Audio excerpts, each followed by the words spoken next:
Your Excellencies, the two presidents of the two houses of the Nepalese Parliament, Excellencies, distinguished ministers, parliamentarians, and friends. Allow me, before I start, to express my deep gratitude for the wonderful hospitality that the government and the people of Nepal has provided to me during these 3 days. All the facilities that were put at my disposal have transformed this visit in an enormous success. I learned a lot, and I commit to use what I learned to support Nepal in your struggle against climate change and for development of your country. When I am here, I am twice at home. I have been astounded, and this trip has been no exception. What I've seen and experienced in the past few days will stay with me always. The sunlight hitting the Himalayas, the warmth of the people, the richness of your cultural diversity, and of course, the sanctity of Lumbini. I thank the government of Nepal for your invitation, your hospitality, and your welcome to me and to my delegation. Excellencies, we meet today amidst a world in turmoil. Decades of progress on poverty and hunger are being reversed in large parts of the world. Inflation is undermining household and national budgets. Families and countries alike face financial crises. Women are underrepresented and underpaid, and I recognize the enormous effort that Nepal is doing in the way for gender equality, full gender equality, and I praise your efforts and its results. Violence and conflict abound.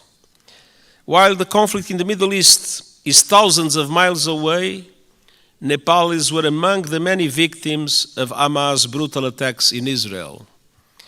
I send my sincere condolences to the families of the 10 Nepalese students who were killed and express my best wishes for the safe return of Mr. Bipin Joshi, who is missing.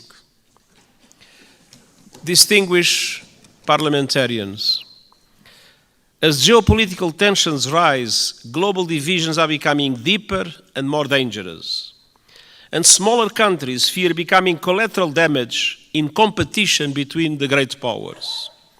And climate catastrophe is accelerating with a deadly force. In responding to this crisis, the world could learn much from Nepal. This country is a promoter of peace, a champion of multilateralism, and a staunch supporter of sustainable development and climate action. Nestled between two great powers, you have forged your own paths to safeguard your sovereignty and your independence. And your journey over the past 20 years has been wonderful to see. A new republic with a new constitution has the UN Charter at its heart. You were quick to embrace the Sustainable Development Goals and are making progress on many of them, independently of the difficult financial conditions that developing countries face in today's unfair world.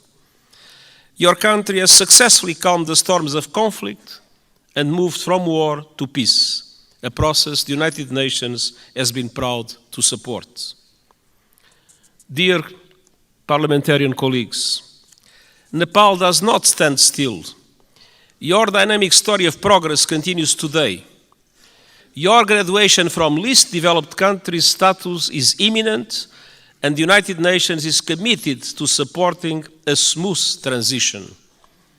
And you are preparing the final stages of our Nepalese-led peace process, healing the wounds of war through transitional justice. A process to bring peace to victims, families, and communities haunted by questions and scared by injustice, and help put the past to rest. Transitional justice can play a vital role in securing lasting peace, but we all know it's not easy. By nature, it's a delicate and complex process. We know that transitional justice has the greatest chance of success when it is inclusive, comprehensive, and has victims at its heart.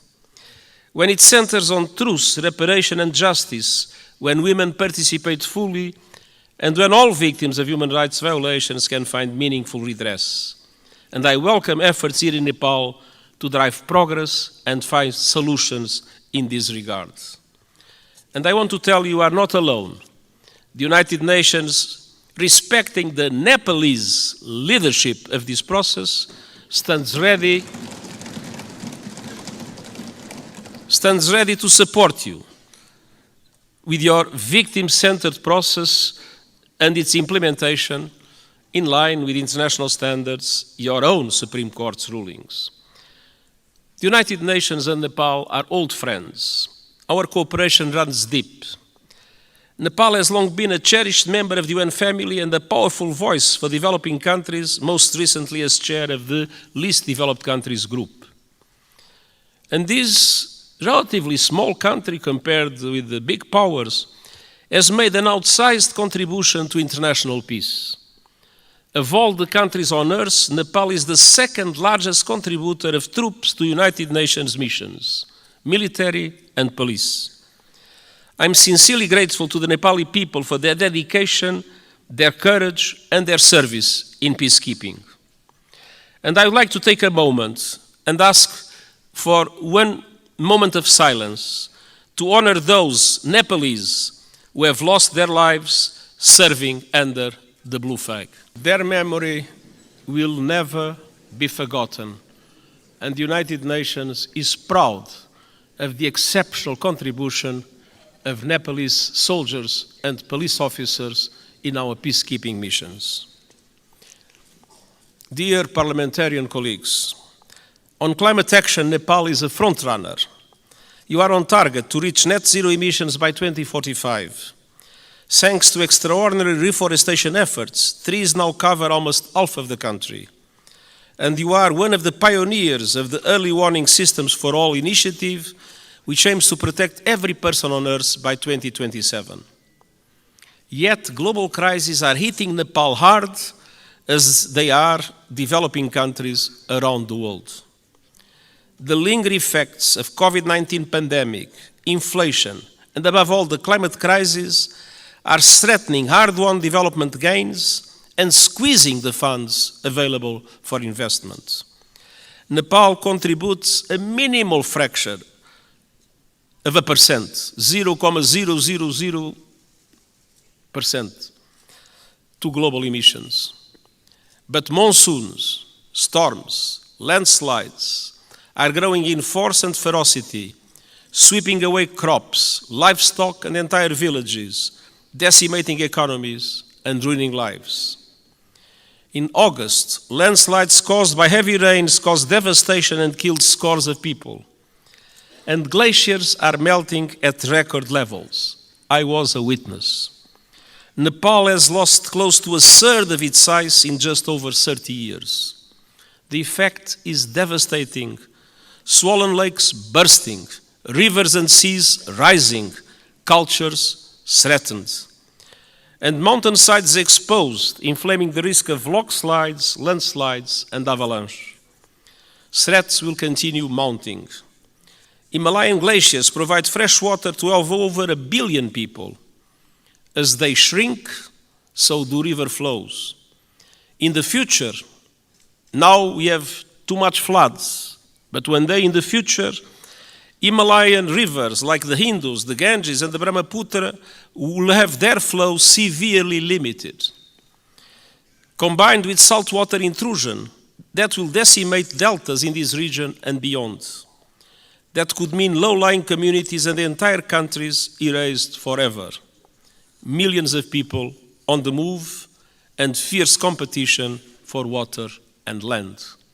Nepal is now one of the countries that is suffering the most, but other South Asian countries might become in the future terrible victims of the receding glaciers of Nepal.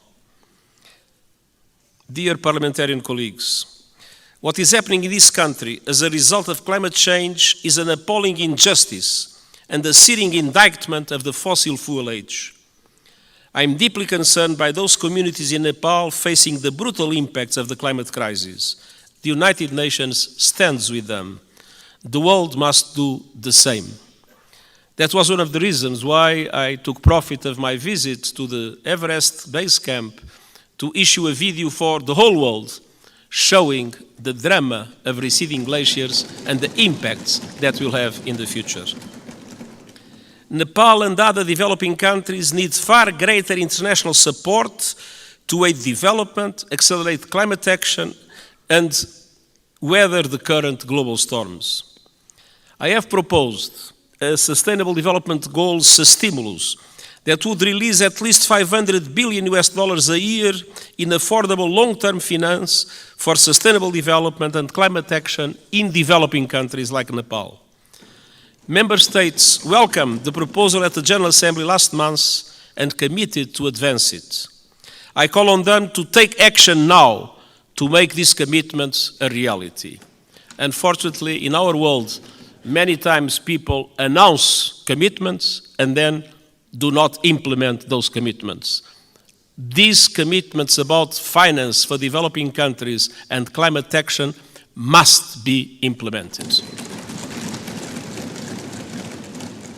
I urge leaders to act on climate without delay, with the biggest emitters leading from the front. All countries must put the acceleration agenda I propose into effect to limit the rise in global temperature to 1.5 degrees Celsius. And they must make COP28 count with a strong outcome building on the so-called global stocktake. And we also need to deliver climate justice. Developed countries must honor the promise of $100 billion a year to support developing countries in climate, and double adaptation finance as a first step of devoting half of climate finance to adaptation. Investment in the resilience of communities, in the resilience of infrastructure is today a must, because climate change impacts are not a problem of the future, they are felt today by the populations, and it is today that developed countries must support countries like Nepal to do the necessary investments in that regard. The most vulnerable must be at the center of efforts to build climate resilience. And all parties must operationalize the landmark loss and damage fund at COP28 this year. There is loss and there is damage. You can see it in Nepal. There must be a compensation for it. The Nepalese people depend on it. For families that have lost their home to storms, for communities forced to abandon their villages by rising rivers, loss and damage is not a negotiating point or a bureaucratic abstraction, it is a lifeline. Dear parliamentarian colleagues, Nepal has long been a friend to the international system, and today their system is in dire need of refresh, revitalization and reform. The world is in a state of flux. It is moving towards multipolarity, and that is a good thing. A multipolar world provides new opportunities for leadership and balance on the global stage. But this new dynamic requires strong multilateral institutions to maintain peace. History shows us that. At the beginning of the 20th century, Europe was multipolar, but without strong multilateral institutions, it descended into war that engulfed the world. That is not a risk we can take. We need strong international reformed institutions that reflect the realities of today. But ours, like the Security Council or the Bretton Woods system, mirror the world in which they were founded almost 80 years ago. They correspond to 1945. They do not correspond to what is the world in 2023. That must change. Developing countries must have far greater representation in international institutions. I have called for reform of the outdated United Nations Security Council. And I have proposed measures to reform the global financial architecture so that it better represents developing countries and responds to their needs. And these proposals are gaining traction at this year's United Nations General Assembly and beyond. But of course, there is always the resistance of those that benefit from the present unfair systems. The United Nations Summit of the Future next year is an important chance to push further progress, and I count on Nepal's support to help make the change we need a reality. Dear parliamentarian colleagues, multilateralism must both reflect the world and respond to it. That means creating the institutions and tools we need to address new threats and to seize new opportunities. Today, technology is an example of both. It can solve problems and spur development, or it can entrench divisions and inflame inequality. Today, it's doing too little of the former and too much of the latter. We need a global response to the technologies that are changing the world at astonishing speed, to harness them for the good of humanity. And all countries must have a say, not only the most rich countries in the world that have more resources to develop those new technologies. My high-level board on artificial intelligence includes experts from G77 countries, the Global South. It will report this year, so member states can consider global governance options for artificial intelligence. And it must also bring the benefits of technology to all and ensure that a new technological era, no one is left behind. This is the purpose of the Global Digital Compact the United Nations is proposing. It aims to bring together governments and industry to ensure that technology works for all and accelerate the Sustainable Development Goals. And I hope the Summit of the Future will be an excellent chance to push progress. As a steadfast champion of multilateralism, peace, and developing countries' interests, Nepal will be a vital ally at the summit. Dear parliamentary colleagues, it has been my great pleasure to visit this extraordinary country over the past few days. What I've seen confirms a simple truth. Nepal is a friend of the world, so the world must be a better friend to Nepal.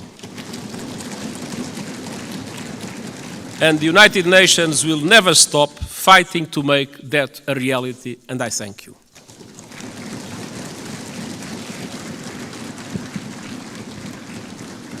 अब म महामहिम Antonio गुटेरेसलाई आसन ग्रहण गर्न आग्रह गर्दछु. Now I would like to request His Excellency to be seated. माननीय सदस्यहरू, संयुक्त राष्ट्रसङ्घका महासचिव महामहिमबाट आज संघीय संसदको दुवै सदनको संयुक्त बैठकलाई भएको सम्बोधनप्रति निम्नलिखित धन्यवाद प्रस्ताव प्रस्तुत गर्दछु. धन्यवाद प्रस्ताव. संयुक्त राष्ट्रसङ्घका महासचिव महामहिम एन्टोनियो गुटेरेसबाट नेपालको संघीय संसदको दुवै सदनको संयुक्त बैठकलाई गर्नुभएको सम्बोधनको लागि संयुक्त सदनको यो बैठक महामहिमप्रति धन्यवाद ज्ञापन गर्दछ.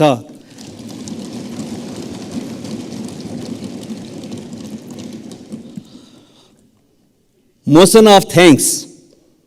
This joint sitting of the Federal Parliament of Nepal expresses its gratitude to the Secretary General of the United Nations, His Excellency Antonio Guterres, for his address to the joint sitting of the both Houses of the Federal Parliament.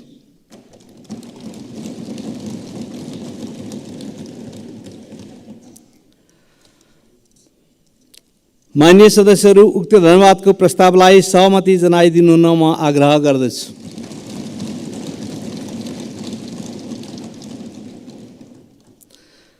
माननीय सदस्यहरू, यो बैठक स्थगित भए पश्चात सम्पूर्ण माननीय सदस्यहरू आफ्नो स्थानमा उभिएर महासचिव महामहिम एन्टोनियो गुटेरेसलाई बिदाई गरिदिनु हुन म आग्रह गर्दछु.